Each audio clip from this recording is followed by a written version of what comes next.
Hello बच्चों, कैसे हो आप सभी। This is Parag Soni, welcome back to the channel. और आज हम सॉल्व करेंगे चैप्टर 1 का एग्जांपल नंबर 5, जो कि हमसे बोल रहा है prove that root 3 is irrational. हमको प्रूव करना है कि रूट 3 क्या है, एक इर्रेशनल नंबर है। तो चलिए जल्दी से करते हैं सॉल्व। तो सबसे पहले इसको सॉल्व करने के लिए, जैसा कि मैंने एक्सरसाइजेस में आपको बताया है, ऐसे क्वेश्चंस में हमको लेट करना पड़ता है जो भी रूट की वैल्यू है। अगर ये सिंगल है तो मेथड 1 से इसको सॉल्व करना है। मेथड 1 क्या है, रूट 3 को क्या कहेंगे, root 3, let root 3 is rational. उल्टा रैशनल हम क्या करेंगे, इसको मानेंगे। और जब हम इसको सॉल्व करेंगे तो हमको लास्ट में पता चलेगा कि रूट 3 कोई रैशनल नंबर नहीं है। इट मींस ये क्या है, एक इर्रेशनल नंबर। जल्दी से, तो अगर ये रूट 3 को हम रैशनल बोल रहे हैं, देयरफॉर रूट 3 को हम क्या लिख सकते हैं, a अपॉन b लिख सकते हैं, राइट। और ब्रैकेट में क्या लिखोगे, where a and b both are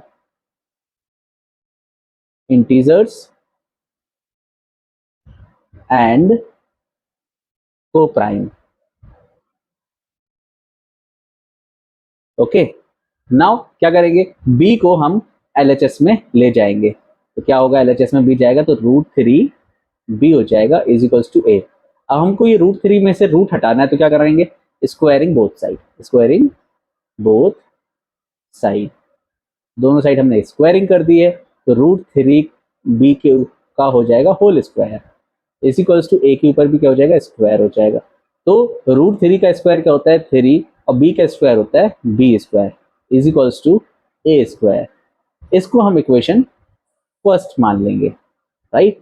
अब क्या करेंगे, इस 3 को RHS में ले जाएंगे। तो RHS में जाएगा जब ये 3, तो क्या करेगा, a स्क्वायर से डिवाइड करेगा। और जैसे कि आपको पता है, हमने क्या बोला था कि a और b दोनों के दोनों क्या है, इंटीजर है। इट मींस अगर b स्क्वायर मुझे वैल्यू निकालनी तो वो इंटीजर होनी चाहिए, और b स्क्वायर अगर इंटीजर होगा तब जाके b भी क्या होगा, एक इंटीजर ही होगा, राइट। तो हमको 3 को डिवाइड करना है a स्क्वायर से। It means a square divide करेगा 3 से, मतलब फ्रैक्शन में आंसर नहीं आएगा। नाउ तो अपन क्या लिख सकते हैं, देयरफॉर 3 डिवाइड्स a स्क्वायर। और थ्योरम 1.2 के अकॉर्डिंग अगर 3 डिवाइड कर रहा है a स्क्वायर को, देयरफॉर 3 also divides a। और इसको हम कैसे लिखेंगे, bye theorem 1.2, right. I hope आपको यहां तक समझ में आ रहा होगा। इसके आगे देखते हैं। अब ये था फेज 1 इस क्वेश्चन का। फेज 2 क्या है, अब हमको अनदर इंटीजर लेना है। लेट अनदर इंटीजर, कोई और इंटीजर लिया हमने, और अनदर इंटीजर c ले लेते हैं। तो क्या हो जाएगा, 3c is equals to a।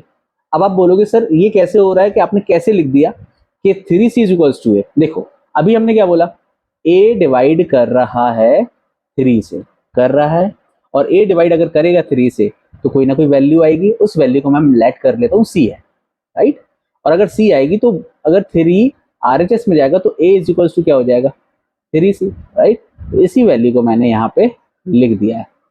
I hope आपको समझ में आ रहा होगा ये क्यों लिखा है मैंने, राइट। तो अब क्या करेंगे, स्क्वायरिंग बोथ साइड, दोनों साइड स्क्वायर करेंगे। तो क्या हो जाएगा, 3c का square is equals to a square.